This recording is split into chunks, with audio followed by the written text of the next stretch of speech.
નમસ્કાર વિદ્યાર્થી મિત્રો, સરસ્વતી ગ્રુપ ઓફ એજ્યુકેશન દ્વારા ચાલતા આ ઈ લર્નિંગ પ્રોગ્રામમાં હું બ્રિજેશ સાકડેચા ફરી એકવાર આપ સૌનું હાર્દિક સ્વાગત કરું છું.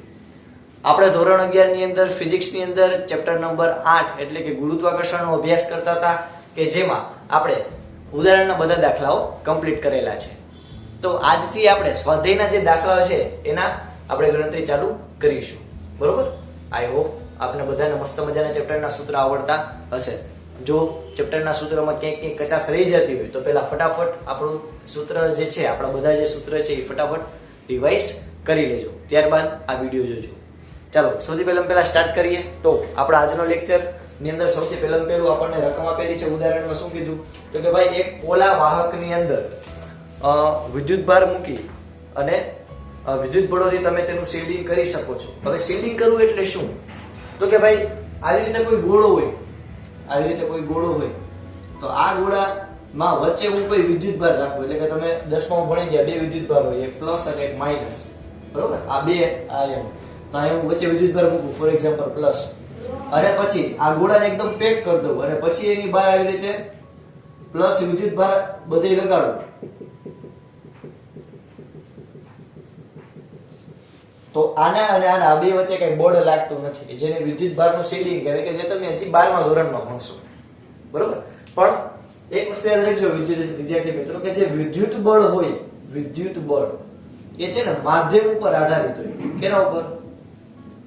માધ્યમ પર આધારિત હોય. કારણ કે એમાં પરમિટિવિટી એમાં આવશે માધ્યમની. એટલે તો વિદ્યુત બળ છે એ માધ્યમ ઉપર આધારિત હોય, જ્યારે ગુરુત્વાકર્ષણ છે એ માધ્યમ પર આધારિત ન હોય. એ માધ્યમ હોય તો પણ ભલે, માધ્યમ ન હોય તો પણ ભલે, તો પણ ગુરુત્વીય ક્ષેત્ર તો લાગે છે. જેમ કે સૂર્ય અને પૃથ્વી વચ્ચે જો કાંઈ પણ પ્રકારનું માધ્યમ નથી, છતાં પણ એ ગુરુત્વાકર્ષણ બળ લગાડે છે. એટલે ગુરુત્વીય ક્ષેત્ર છે, ગુરુત્વાકર્ષણ જે છે એ માધ્યમથી મુક્ત હોય. એટલે કદાચ આપણને પણ જો એમ કીધું કે તમે આની જગ્યાએ આ વિદ્યુતનો દાખલો હતો જે આપણે હજી 12મા ધોરણમાં કરશું, પણ આપણને એમ કીધું કે આવી રીતે જો વિદ્યુત ભારનું તમે શિલ્ડિંગ કરી શકતા હોય તો એવી રીતે તમે શું, અહીંયા કોઈ હું નાનો એવો એમ દળનો પદાર્થ મૂકું અને તો એને શું, આ બહારની બાજુ મેં કોઈ આ પદાર્થ રાખેલો હોય તો એનું હું શિલ્ડિંગ કરી શકીશ? તો કે ના, કારણ કે અહીંયા કોઈ પદાર્થ રાખેલો છે અને આ સપાટી પર એ બળ લગાડશે. એટલે કે હું બહારથી માની લો કે અહીંયા કોઈ એમ દળનો સપાટી વાળો દળ લઈ આવું તો શું એ વિદ્યુત ભારનું શિલ્ડિંગ થશે? દળનું શિલ્ડિંગ થશે. એટલે કે આ બે વચ્ચે કઈ પણ બળ ન લાગતું હોય એવું થશે? તો કે ના, એ કેન્દ્રમાં હોય, ભલે તમે એને પેકેટ કરી નાખ્યું, આ દડાની અંદર પૂરી દીધું હોય એમ દળના પદાર્થને, તો પણ આ બે વચ્ચે ગુરુત્વાકર્ષણ બળ તો લાગશે. બરોબર? એટલે આપણે આન્સર કહી શકીએ કે ના, ગોળીય કવચ એની અંદર મૂકેલા કોઈ પણ પદાર્થ ગુરુત્વીય અસરથી શિલ્ડ કરી શકે નહીં, અથવા તેને ગુરુત્વીય અસરથી કોઈ બચાવી શકે નહીં. ચાલો ત્યારબાદ બીજું જોઈ તો કે આપણને બીજું કીધું કે પૃથ્વીની આસપાસ આપણને ખબર છે બધે પેલા સ્પેસ શટલ કહી શકો, પછી સ્પેસ સ્ટેશન ને બધું ફરતું હોય છે. તો આપણને એમ કીધું કે ભાઈ પૃથ્વીની આસપાસ ભ્રમણ કરતા નાના અવકાશયાનની અંદર રહેલો અવકાશયાત્રી ગુરુત્વાકર્ષણની પરખ કરી શકતો નથી. ચોખ્ખી જ વાત છે. તમે અવકાશયાનની અંદર હોય તો અંદર બેઠા બેઠા તમને ગુરુત્વાકર્ષણમાં ફેરફાર થયો, અહીં ધ્રુવ ઉપર આવ્યા તો કેવું થયું, વિષુવવૃત્ત ઉપર આવ્યા તો કેવું થયું, એ તમને ફેરફાર તમે અંદર હશો તો નહીં જણાય. પણ આપણને આગળ શું કીધું, જો પૃથ્વીની આસપાસ કક્ષીય ભ્રમણ કરતા અસર અવકાશ મથકનું પરિમાણ મોટું હોય, એટલે કે જે સ્પેસ સ્ટેશન છે એનું પરિમાણ ખૂબ મોટું હોય, તો તમે ગુરુત્વ પ્રવેગમાં થતો ફેરફાર, એટલે કે જે ગુરુત્વ પ્રવેગ લાગે છે પૃથ્વીનો, જી આપણે જોયું હતું કે ભાઈ વિષુવવૃત્ત ઉપર અને ધ્રુવ ઉપર બંને ઉપર થોડોક ફેર આવશે. એ શું તમે અનુભવ કરી શકો? તો જો અવકાશયાન જે હોય એનું માપ બહુ મોટું હોય તો તમે ફેરફાર કરી શકો. એટલે એ એક મોટા દળ ધરાવતા પદાર્થ તરીકે કામ કરે, તો તમને એની અંદર તમે હોય તો તમને અસર વર્તાય. બરોબર? બાકી અતિશય નાનું તમે ઉગાડી શકો એવું દળ ધરાવતું અવકાશયાન હોય તો તમે એમાં અનુભવ કરી શકો નહીં એટલું. ચાલો આગળ છેલ્લું કીધું કે જો તમે પૃથ્વી પર સૂર્યને લીધે લાગતા અને ચંદ્રને લીધે લાગતા ગુરુત્વીય બળોની સરખામણી કરો, તો હું પેલા પૃથ્વી દોરું. તો આ પૃથ્વી છે આપણી, દેખાય છે? આ અર્થ જો લખેલું છે મસ્ત મજાનું, આ પૃથ્વી. હવે એની એક બાજુ સૂર્ય આવેલા હશે, એટલે કે હું અહીં સૂર્ય દોરું.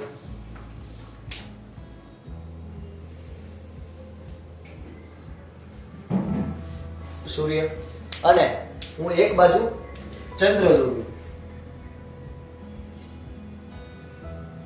અહીંયા દોરું ફોર એક્ઝામ્પલ, કારણ કે પૃથ્વીને એકદમ નજીક હશે, તો હું અહીંયા ચંદ્ર દોરું છું. તો આ છે આપણું મૂન.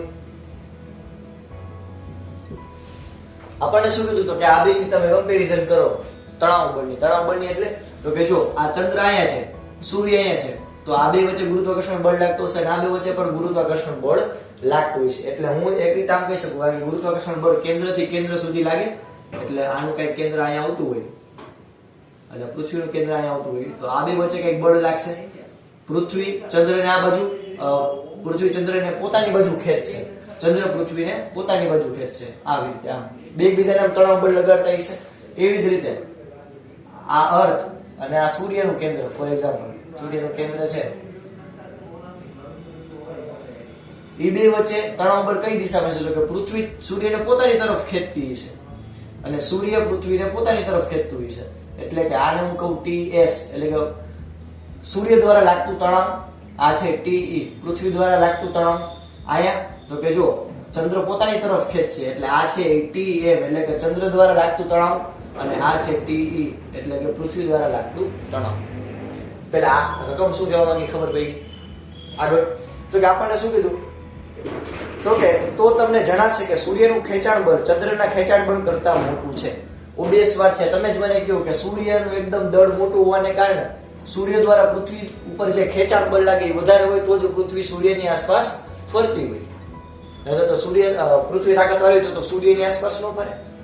તો ચોખ્ખી જ વાત છે કે સૂર્યનું બળ અતિશય વધારે હોવાને કારણે એ પૃથ્વી એના તરફ ખેંચાણ અનુભવતી હશે. આગળ તમે આ બાબતને હવે પછીના સ્વાધ્યાયમાં પણ અભ્યાસ કરી શકશો. આમ છતાં ધરતી ઉપર ચંદ્રના ખેંચાણ બળની અસર ધરતી પરની સૂર્યની અસર કરતા મોટી છે. એટલે કે આમ છતાં આપણને બધાને ખબર છે કે જે સૂર્ય છે એ પૃથ્વી તરફ વધારે, પૃથ્વીને પોતાની તરફ વધારે ખેંચી રાખે છે. હવે ઓબવિયસ વાત છે ચંદ્રનું તણાવ બળ હોય એના કરતા સૂર્યનું તણાવ બળ બહુ વધારે હોય મોટું. પણ આ છતાં જે પૃથ્વીની અંદર જે ભરતી અને ઓટ આવે, આપણને ખબર દરિયામાં ભરતી અને ઓટ આવે, એમાં ચંદ્રની અસર વધારે. ચંદ્રની કળા હોય આપણને બધાને ખબર હોય, પૂનમ હોય ત્યારે શું આવે, અમાસ હોય ત્યારે શું આવે, ભરતી આવે કે ઓટ આવે, એની વાત કરું છું. તો પૂનમ હોય કે અમાસ એટલે કે ચંદ્રની જે કળાઓ છે, ચંદ્રની જે પોઝિશન છે, ચંદ્ર ઉપર ભરતી અને ઓટની પ્રક્રિયા આધાર રાખે. તો આપણને ક્વેશ્ચન પૂછ્યો એવું શું કામ કે ભાઈ સૂર્ય તો તણાવ બળ વધારે લગાડે છે, છતાં પણ ચંદ્ર જે છે એની ભરતી અને ઓટની પ્રક્રિયામાં વધારે હાથ છે, એટલે કે ચંદ્રની અસર વધારે છે. તો એના માટે આપણે સૌથી પહેલા કહી શકાય કે કેપ્લરનો નિયમ યાદ કરવો પડે. કેપ્લરનો ત્રીજો નિયમ,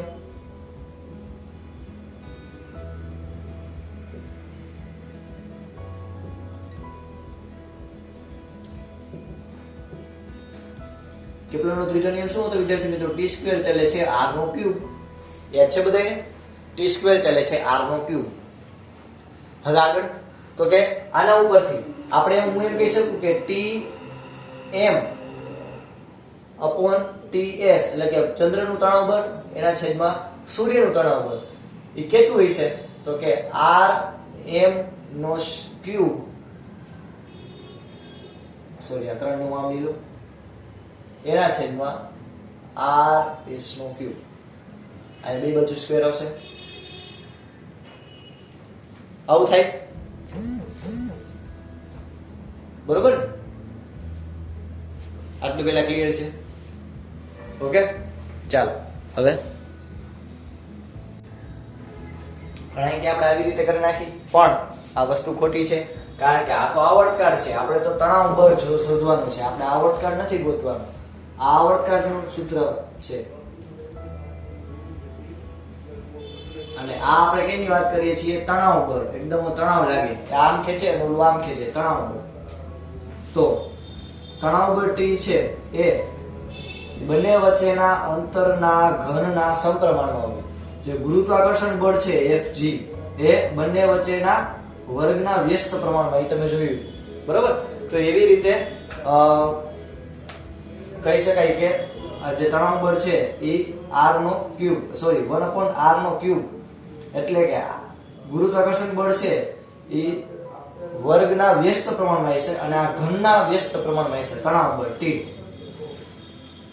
તો આના ઉપરથી આપણે શું કહી શકાય તણાવ બળ ઉપરથી તો કે ભાઈ આ તણાવ બળનું સૂત્ર લખું ફોર એક્ઝામ્પલ Tm એના છેદમાં Ts ઇક્વલ ટુ શું કહી શકાય તો કે આના ઉપરથી હું કહી શકું કે Rs નો ઘન છેદમાં Rm નો ઘન. આવું શું કામ આવ્યું તો કે ક્લિયર સ્ટેપ કરાવો છે તો Tm એટલે 1/Rm નો ઘન અને 1/Rs નો ઘન. તો છેદનો છેદ અંશમાં એટલે આ શું થઈ જાય Rs નો ક્યુબ એના છેદમાં Rm નો ક્યુબ. ચાલો હવે Rs એટલે શું તો કે પૃથ્વી અને સૂર્ય વચ્ચેનું અંતર અને Rm એટલે પૃથ્વી અને ચંદ્ર વચ્ચેનું અંતર. તો Rs નું મૂલ્ય કેટલું છે તો કે 1.5 × 10⁻11 અને Rm નો ક્યુબ 3,84,000 કિલોમીટર એટલે કે 3.8 × 10⁸ મીટરમાં ફેરવીએ તો આ બે નો શું કરવાનો ક્યુબ. તો આ બે નો આન્સર શું આવે જોવો જોઈએ વિદ્યાર્થી મિત્રો. આની ગણતરી કરીએ અને જોવો જોઈએ Tm/Ts નું મૂલ્ય કેટલું આવે છે Tm/Ts આનું મૂલ્ય જોવો જોઈએ ફટાફટ. એટલે કે આ ચંદ્ર દ્વારા લાગતું તણાવ બળ અને સૂર્ય દ્વારા લાગતા તણાવ બળનો ગુણોત્તર કેટલો છે તો કે ભાઈ આન્સર આવશે 61.5 × 10⁶. કેટલું 61.5 × 10⁶. તો વિચાર કરો કે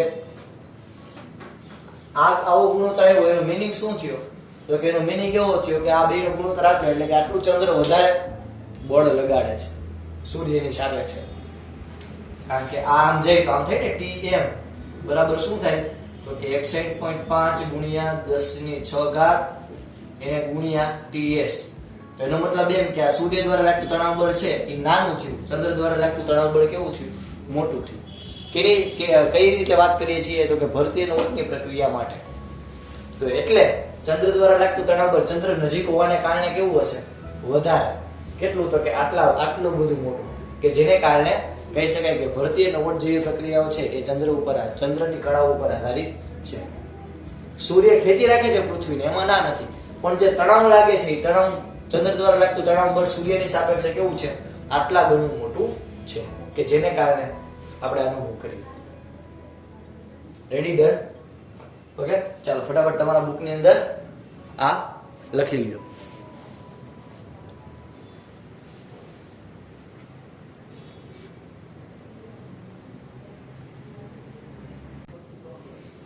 ચાલો ત્યાર પછી આપણે જોઈએ એક્ઝામ્પલ નંબર 8.2. તો આપણને અહીંયા અલગ અલગ કિસ્સાઓ આપેલા છે. શું કીધું આપણે જોઈએ લાઈન બાય લાઈન. તો કે ભાઈ યોગ્ય વિકલ્પ પસંદ કરવાનો આપણને કીધો છે. સૌથી પહેલા કીધું કે ભાઈ ઊંચાઈ વધતા ગુરુત્વ પ્રવેગ વધે કે ઘટે. તો કે આપણને બધાને ખબર છે કે ઊંચાઈ વધે તો ગુરુત્વ પ્રવેગમાં ઘટાડો થાય છે. આ ગ્રાફ તમને બધાને આઈ હોપ યાદ હશે બરોબર. આપણે ગુરુત્વ પ્રવેગની થિયરી કરી હતી ત્યારે આપણે મેં તમને કીધું હતું કે પૃથ્વીની સપાટી પર ગુરુત્વ પ્રવેગનું મૂલ્ય કેવું હશે મેક્સિમમ. ત્યાંથી જો તમે ઊંડાઈમાં જાઓ તો પણ ગુરુત્વ પ્રવેગમાં ઘટાડો થાય અને ઊંચાઈમાં જાઓ તો પણ ગુરુત્વ પ્રવેગમાં ઘટાડો થાય. તો અહીંયા આપણને કીધેલું છે કે ભાઈ પૃથ્વીની સપાટીથી ઊંચાઈ ઉપર જાઓ તો ગુરુત્વ પ્રવેગમાં ઘટાડો થાય. કયા સૂત્રની મદદથી તો કે આ રી ઊંચાઈ વાળું સૂત્ર બરોબર. આપણે આના ઉપરથી દાખલાઓ પણ કરેલા હતા. તો ઊંચાઈ ઉપર જતા ગુરુત્વ પ્રવેગ ઘટે છે એ ઓપ્શન આવશે એટલે કે ઈ ઓપ્શન આવશે. એ એટલે એમ નથી કહેતો કે ABCD પણ ઘટે છે એ જવાબ આવશે.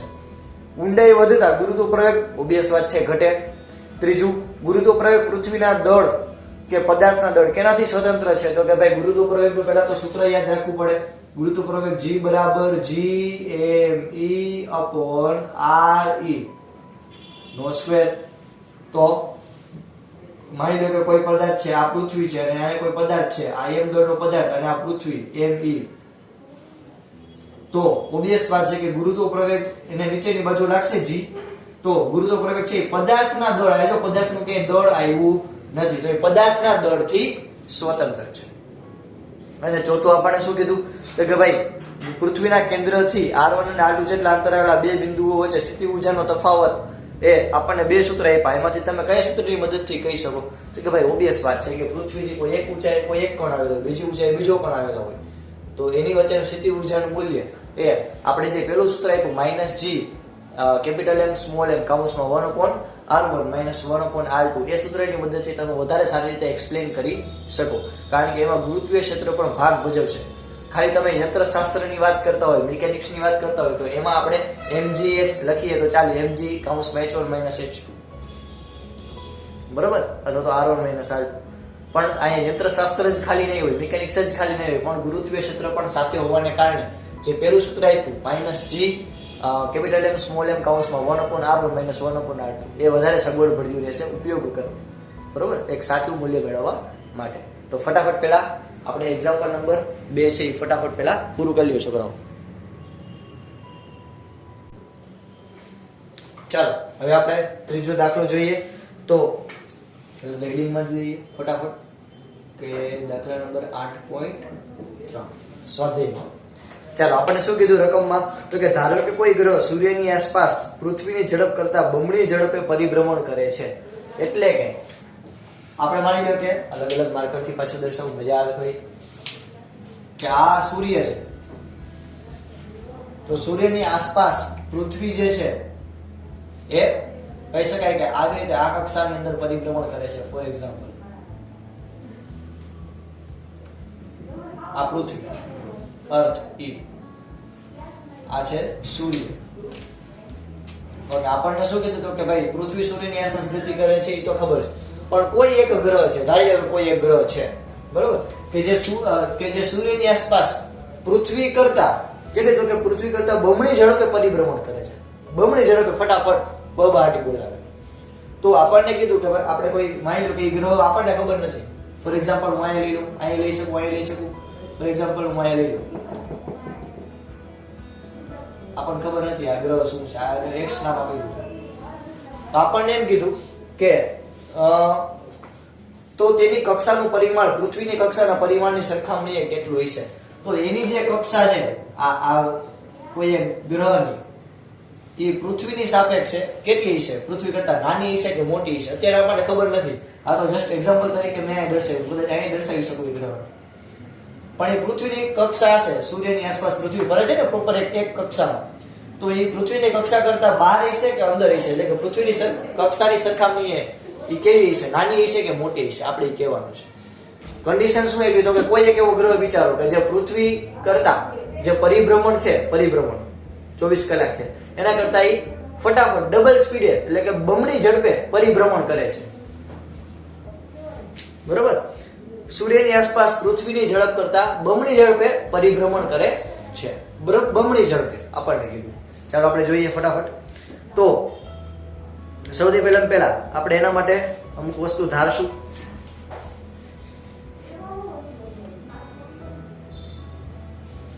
તો ભાઈ ધારો કે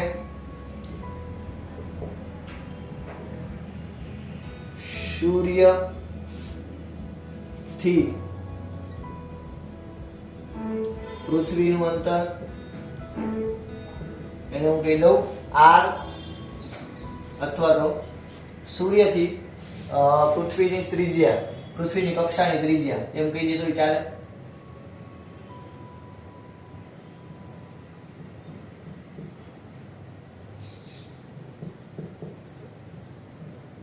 જેનું શું નામ આપું, તો કે r. એટલે કે આ કક્ષા અને સૂર્યનું કેન્દ્ર, સૂર્યના કેન્દ્રથી કક્ષા સુધીનું માપ મેં કેટલું લીધું, r. હવે એવી જ રીતે બીજું, સૂર્યથી અજ્ઞાત ગ્રહના કક્ષાની ત્રિજ્યા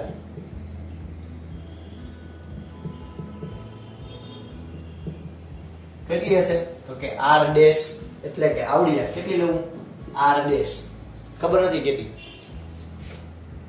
સૂર્યનું દળ, પૃથ્વીનું દળ,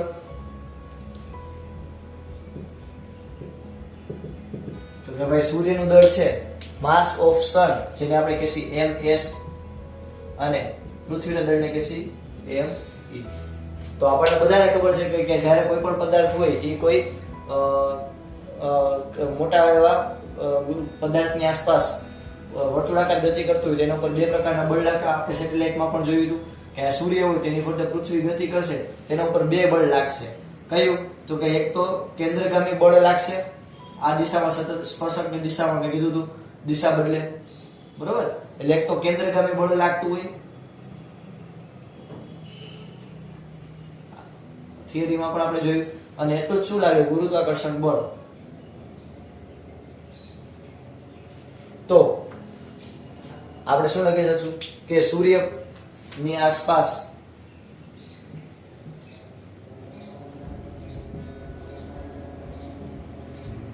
ચોક્કસ કક્ષામાં પૃથ્વી ફરતી હોવાને કારણે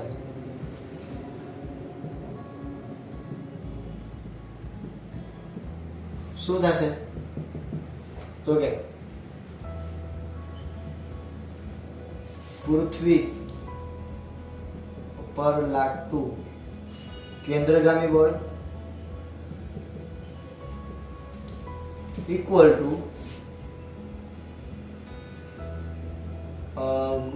પૃથ્વી અને સૂર્ય વચ્ચેનું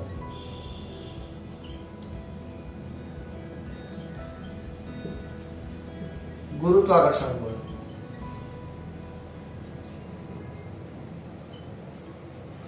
જેટલું પૃથ્વી પર કેન્દ્રગામી બળ લાગશે કેન્દ્ર તરફ, બરોબર? આપણે આ પહેલા પણ ચર્ચા કરેલી હતી થિયરીમાં પણ કે હું કોઈ વસ્તુને જોરથી ફેરવું તો મારે કેન્દ્રથી સતત એને બળ આપવું પડે તો એ ફરતી રહે. જો હું બળ મૂકી દઉં તો એ જે સિંદરી હોય થોડી વાર ફરીને પછી પાછી નીચે બેસી જાય. તો સતત સૂર્ય છે એ પૃથ્વીને પોતાની તરફ ખેંચી અને ફેરવે છે. એનો મતલબ એમ કે બે પ્રકારના બળ લગાડે. એક તો ગુરુત્વાકર્ષણ બળ ખેંચી રાખવા માટે, અને બીજું તો કે સતત પૃથ્વીને ફેરવવા માટે કેન્દ્રગામી બળ. બેયનું મૂલ્ય કેવું હોય? સરખું, બરોબર? ચાલો હવે ત્યારબાદ આપણે કિંમત મૂકીએ. તો કેન્દ્રગામી બળનું સૂત્ર શું થાય? તો કે mv² ના છેદમાં r. આનું સૂત્ર શું થાય? તો કે g m1 m2 upon r². આટલું આપણને ખબર છે. ચાલો આપણે આમાં કિંમત મૂકીએ. તો m એટલે તો કે m e પૃથ્વીનું માસ, v² એટલે પૃથ્વીનો વેગ, ડીચક દાણા ફરે છે, upon r બરાબર. અહીંયા શું આવશે? તો કે g m s m e, કારણ કે સૂર્ય અને પૃથ્વી વચ્ચેનું ગુરુત્વાકર્ષણ બળ માપવાનું છે એના છેદમાં r². r એટલે તો કે પૃથ્વી અને સૂર્ય વચ્ચેની ત્રિજ્યા. ઓકે, એકવાર r કેન્સલ, એકવાર અહીંયાથી r કેન્સલ, એટલે હવે શું વધ્યું? તો કે m e v² બરાબર m e પણ કેન્સલ થઈ જશે, એટલે ખાલી શું વધશે? તો કે v² બરાબર gms upon r. આટલું લીધું. હવે આપણને બધાને ખબર છે કે કોણીય વેગ કેટલો થશે? તો કે રેખીય વેગના છેદમાં r. તો આના ઉપરથી હું એમ કહી શકું કે v ઇક્વલ ટુ, અથવા તો આ જ સૂત્રનો ડાયરેક્ટ હું કિંમત મૂકું તો ચાલે કે આને મૂકો સમીકરણ નંબર 1.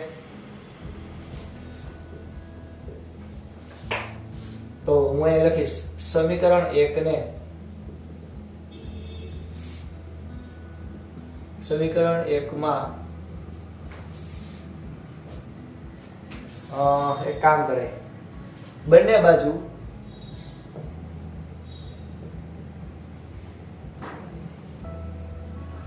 r² વડે ભાંગતા,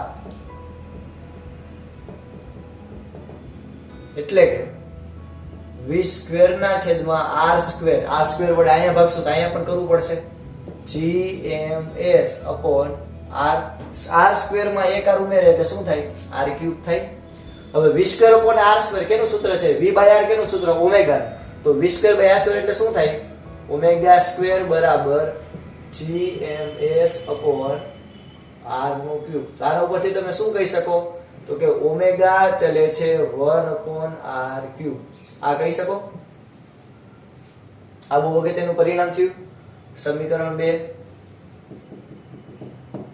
તો હવે આપણે લખી શકશું કે સમીકરણ 2 પરથી શું? તો કે પૃથ્વી માટેની કહી શકાય કે ઓમેગા આટલી હોય 1/r³ ઉપર આધાર રાખતી હોય. તો કઈ કોઈ નવો ગ્રહ છે એના માટે આ કેટલી છે? ઓકે,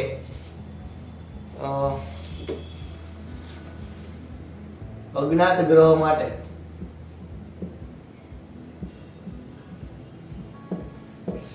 ઓમેગા ડેશ નો સ્ક્વેર, એને ઓમેગા ડેશ કહી દે, GMS અપોન R ડેશ નો ક્યુબ. R ડેશ શું કામ? તો કે આપણે એની ત્રિજ્યા કેટલી થઈ હતી? R dash. તો એના ઉપરથી આપણે શું કહી શકીએ? તો કે ઓમેગા ડેશ ચાલે છે 1/r ડેશ નો ક્યુબ. આપણે એના ઉપર ક્યાં કહી શકીએ? આ બેનો ગુણોત્તર લઉં, બરોબર? તો શું થશે? ઓમેગા નો સ્ક્વેર એના છેદમાં ઓમેગા ડેશ નો સ્ક્વેર. સમીકરણ 1 અને 2 નો ગુણોત્તર લઈ અહીંયા લખી નાખું. સમીકરણ 2 અને આને તો સમીકરણ 3. સમીકરણ 2 ભાગ્યા સમીકરણ 3 કરતા શું ઇક્વેશન આવશે? તો કે omega square upon omega dash નો square equal to r dash નો ક્યુબ એના છેદમાં r નો ક્યુબ. ચાલો હવે આપણને શું કીધું હતું? તો કે બમણી ઝડપથી ફરે એટલે કે આ કેટલી થઈ જશે? બમણી ઝડપથી ફરે એટલે શું થયું? કે આની ઓમેગા છે પૃથ્વીની, તો બીજા નવા ગ્રહની શું થાય? નવા ગ્રહ માટે એટલે કે ઓમેગા ડેશ બમણી એટલે 2 ઓમેગા. તો અહીંયા હું 2 ઓમેગા મૂકું તો શું આવશે? તો કે આનો ગુણોત્તર થાય 1/2 એનો વર્ગ બરાબર r ડેશ અપોન r નો ક્યુબ. એટલે કે 1/4 બરાબર r ડેશ અપોન r નો ક્યુબ. તો આના ઉપરથી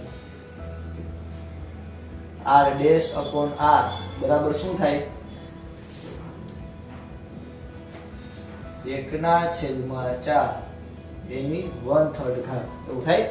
1/4 એની 1/3 ઘાત. એમય ચાલે, બરોબર? ચાલો આનું ફટાફટ તમે મૂલ્ય મેળવવું જોઈએ. શું થાય પછી હું તમને કહું કે કઈ રીતે આનું મૂલ્ય આવશે. ચાલો જોઈએ આપણે. તો 1ની 1/3 ઘાત એટલે કે 1 નું ઘનમૂળ અને 4 નું ઘનમૂળ. તો 1 નું ઘનમૂળ તો 1 જ આવે. 4 નું ઘનમૂળ કેટલું આવશે?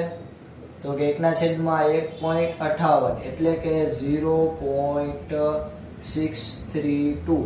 તો આનો મતલબ શું થયો? તો કે r dash equal to 0.632r. બરોબર? r ડેશ અપોન r એનો ગુણોત્તર કેટલો આવે છે? તો કે 0.632. તો એના પરથી હું r ભાગાકારમાં બરાબરની ઓલી બાજુ જઈએ તો ગુણાકારમાં. તો આનો મીનિંગ કેવો થાય? તમે કોઈ પણ વેલ્યુ મૂકો તો અહીંયાની r બરાબર તમે ગમે એ મૂકો તો એના કરતાં થોડું નાનું મૂલ્ય મળશે, કારણ કે 0.632 આરે ગુણાકાર છે. તો એનો મતલબ એમ કે r ડેશ કેવી હશે? નાની. એટલે કે જે આ અજ્ઞાત ગ્રહ છે, પ્લાનેટ છે જે અજ્ઞાત, એ પૃથ્વીની જે કક્ષા છે એના કરતા આટલી 0.632 એટલા ગણી નાની હશે. બરોબર? ચાલો ફટાફટ તમારા બુકની અંદર આ લખી લો. ચાલો હવે પછીના એક્ઝામ્પલમાં આપણને શું કીધું? તો કે ભાઈ ગુરુના એક ગ્રહ ઉપગ્રહ IO એટલે કે આયો નો કક્ષીય આવર્તકાળ કેટલો? તો કે 1.769 દિવસનો છે. એટલે કે આવી રીતે ગુરુ ગ્રહ છે, ધારો કે ગ્રહ છે, એની આસપાસ કોઈ એક ઉપગ્રહ છે જેનું એને નામ શું આપ્યું? IO. આ ઉપગ્રહ છે, એનો આવર્તકાળ એને કેટલો કીધો? કક્ષીય આવર્તકાળ 1.769 દિવસ. એટલે કે આ 1.79 અને 6 દિવસની અંદર એ આખો એક ચક્કર મારી આવે. ચાલો, અને કક્ષીય ત્રિજ્યા કેટલી કીધી? તો કે 4.22 ગુણ્યા 10ની 8 ઘાત. એટલે કે આ ત્રિજ્યા આ કેટલી કીધી? 4.22 ગુણ્યા 10ની 8 મીટર. દર્શાવો કે ગુરુનું દળ એ સૂર્યના દળ કરતા 1000માં ભાગનું છે. ઓબિયસ વાત છે, ગુરુનું જે દળ હશે સૂર્ય કરતા તો ઓછું હશે, પણ કેટલું તો કે 1000માં ભાગનું છે એવું આપણે સાબિત કરવાનું છે. એટલે કે આપણે શું સાબિત કરવાનું છે તો કે ગુરુનું જે દળ છે માસ ઓફ જ્યુપિટર એ સન કરતા માસ ઓફ સન એટલે કે સૂર્યના દળ કરતા 1000માં ભાગનું હશે. એ આપણે સાબિત કરવાનું છે. કરી નાખી, આપણે કઈ અભિમાન નથી. ચાલો સૌથી પહેલા 2 માર્ક લઈ લઈએ. ચાલો ગુરુનો આપણને જે આ ઉપગ્રહ છે એનો આવર્તકાળ આપણને કીધો 1.769 દિવસ. પહેલા આપણે કેવા એસઆઈ એકમમાં એટલે કે સેકન્ડમાં ફેરવવો પડશે. ચાલો ફેરવીએ. તો આ દિવસ છે એને આપણે કલાકમાં ફેરવવું હોય તો સૌથી પહેલા દિવસ, તો દિવસને કલાકમાં ફેરવવું હોય તો કેટલું કરવું પડે તો કે 60. સૌથી પહેલા આવશે આ દિવસને તમારે કલાકમાં, તો કેટલી કલાક હોય એક દિવસની તો કે 24. તો અહીંયા લખી નાખશું આપણે 24. એ 24 કલાકની પછી 60 મિનિટ, એ 60 મિનિટની પછી 60 સેકન્ડ. હજી એકવાર અહીંયા આપણે દિવસ આપ્યો છે અને આપણે સેકન્ડમાં ફેરવવું હોય તો વચ્ચેના બધાને ઢેળતા જવા પડતે. એટલે કે એક દિવસની 24 કલાક, 24 વાંચમાં એવો શબ્દ એવો કલાક. કલાક એટલે તો કે 60 મિનિટ, મિનિટ એટલે સેકન્ડ. હાલો હવે શાંતિ થઈ, સેકન્ડ આવી. તો આને આપણે હજી સિમ્પ્લિફાઈ કરો. આનું સાદું રૂપ આપો ફટાફટ કેલ્સીમાં વિડિયો પોસ્ટ કરી. તો આનો કંઈક આન્સર આવે છે 1.528 ગુણ્યા 10⁵ સેકન્ડ. બરોબર, આટલું આવર્તકાળ છે, એટલો આવર્તકાળ છે સેકન્ડમાં આપણે ગણીએ તો. ત્રીજા તો આપણે ઓલરેડી મીટરમાં જ આપેલી છે. ઓકે, હવે ગુરુત્વ પ્રવેગ ગુરુત્વ કરશે સાર્વત્રિક અચાનક તો કે 6.67 ગુણ્યા 10⁻11 ન્યૂટન મીટર સ્ક્વેર અપોન કિલોગ્રામનો સ્ક્વેર. તો જો આવી રીતે કોઈ પણ ગ્રહ, એ સૂર્ય હોય તો પૃથ્વી કે કોઈ પણ ગ્રહ, અને કોઈ ગ્રહ હોય તેના માટે ઉપગ્રહ, એક વસ્તુ કોમન રહેશે. શું તો કે એના ઉપર લાગતું કેન્દ્રગામી બળ એ ગુરુત્વાકર્ષણ બળ જેટલું હશે. એટલે કે અહીં ઉપગ્રહ ઉપર લાગતું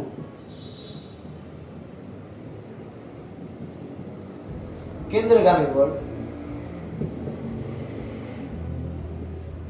ઇક્વલ ટુ ઉપગ્રહ પર ગુરુ ગ્રહને કારણે લાગતું ગુરુત્વાકર્ષણ બળ.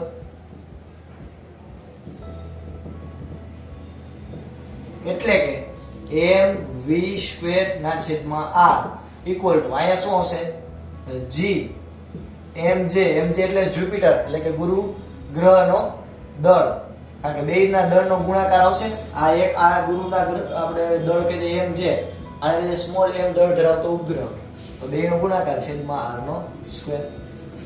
એકવાર r કેન્સલ, એકવાર r કેન્સલ, m કેન્સલ, તો v² બરાબર આપણને શું મળ્યું વિદ્યાર્થી મિત્રો? gmj/r. ચાલો હવે આપણે આ પહેલાના દાખલામાં જોયું હતું એ મુજબ કિંમત મૂકીએ.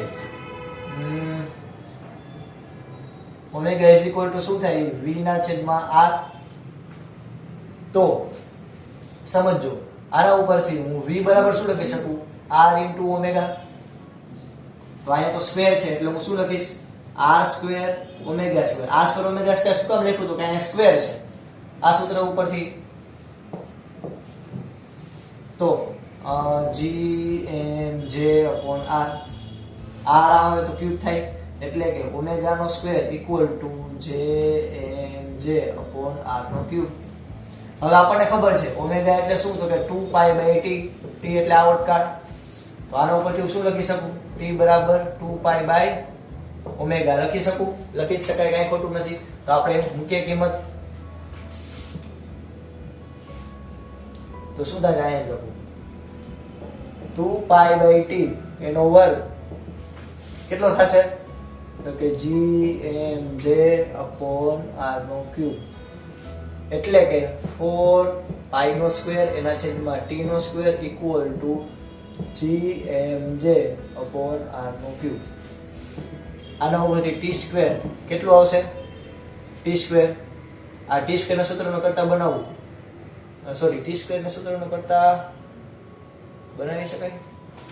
એક જ મિનિટ બનાવી તો શું મળશે પેલા? હા બરોબર, mj ના સૂત્રનો કરતા બનાવવું. સોરી, કારણ કે આપણે તો અલ્ટિમેટલી માસ ઓફ જ્યુપિટર ગોતવાનું છે. તો કેટલું થશે mj સૂત્રનો કરતા બનાવો તો 4π², આ આરામ વયો જાય, r નો ક્યુબ છેદમાં આ gm ગુડ મોર્નિંગ, ના ગુડ મોર્નિંગ નથી, આ ખાલી g અહીંયા આવશે નીચે. તો આ સૂત્રમાં તમે કિંમત મૂકો તો તમને ગુરુ ગ્રહ જે છે એનું તમને દળ મળી જાય કે ન મળી જાય? મળી જાય, ચોખ્ખી વાત છે. ચાલો ફટાફટ આમાં કિંમત મૂકો અને આન્સર કયો. હું લખું અહીંયા, તમારે સાદું તમારે આપવાનું છે mj 4 પાઈ નો સ્ક્વેર એટલે 3.14 નો સ્ક્વેર, r નો ક્યુબ, r કેટલા છે આપણી પાસે 4.22 ગુણ્યા 10 ની 8 ઘાત એનો ક્યુબ છેદમાં આવર્તકાળ કેટલો છે આપણી પાસે 1.528 ગુણ્યા 10 ની 5 ઘાત એનો સ્ક્વેર અને 6.67 ગુણ્યા 10 ની -11 ઘાત. બરોબર, આ આપણા માટે કેપિટલ છે. ચાલો આમાં કિંમત મૂકો ફટાફટ, આન્સર કયો શું આવે? એપ્રોક્સિમેટલી આન્સર છે 2 ગુણ્યા 10 ની 27 ઘાત કિલોગ્રામ. 2 ગુણ્યા 10 ની 27 ઘાત કિલોગ્રામ. તો આ આપણને મળ્યું ગુરુ ગ્રહનું દળ. આપણે દર્શાવવાનું શું છે તો કે ગુરુ ગ્રહનું જે દળ છે સૂર્ય કરતા 1000માં ભાગનું છે. ઓબવિયસ વાત છે, સૂર્યનું દળ આપણને ખબર હોવી જોઈએ.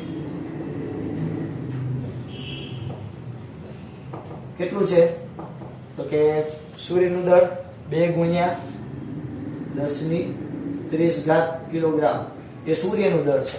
તો તમે જ વિચાર કરો, હું 2 નો ગુણોત્તર લઉં mj / ms. mj કેટલું થાય 2 ગુણ્યા 10 ની 27, એટલે હમણાં તો મેળવ્યું. ms એટલે 2 ગુણ્યા 10 ની 30 ઘાત, 2 ઉડી ગયા છેદમાં 1000 એમનો આવશે કારણ કે 10 ની 27 અને 10 ની 30 ઘાત છે.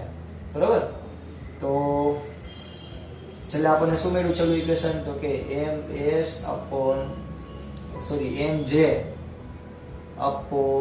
ms equal to 1/1000. એમાંથી આ ms નું આમ જવા દો તો શું થઈ જાય? આ તો આપણે મેળવવાનું હતું કે ગુરુ ગ્રહનું જે દળ છે એ સૂર્ય કરતા 1000માં ભાગનું છે. ઓમે તમને ખબર પડી જાય, જો સૂર્યનું દળ છે એ 30 ઘાત આવે, આ 27 આવે, કેટલી ઘાત ઘટે? 3 જ મીંડા આવે 1000માં, એટલે કે 1000માં ભાગનું હોય છે ગુરુ ગ્રહનું દળ. આજે આપણે 4 એક્ઝામ્પલ કર્યા. નેક્સ્ટ ટાઈમ આપણે આના પછીના એક્ઝામ્પલ જોશું. અહીં સુધી રાખીએ. જય ભારત, જય હિન્દ. બધું તમારા બુકની અંદર રંગબેરંગી પેનથી લખી લેજો.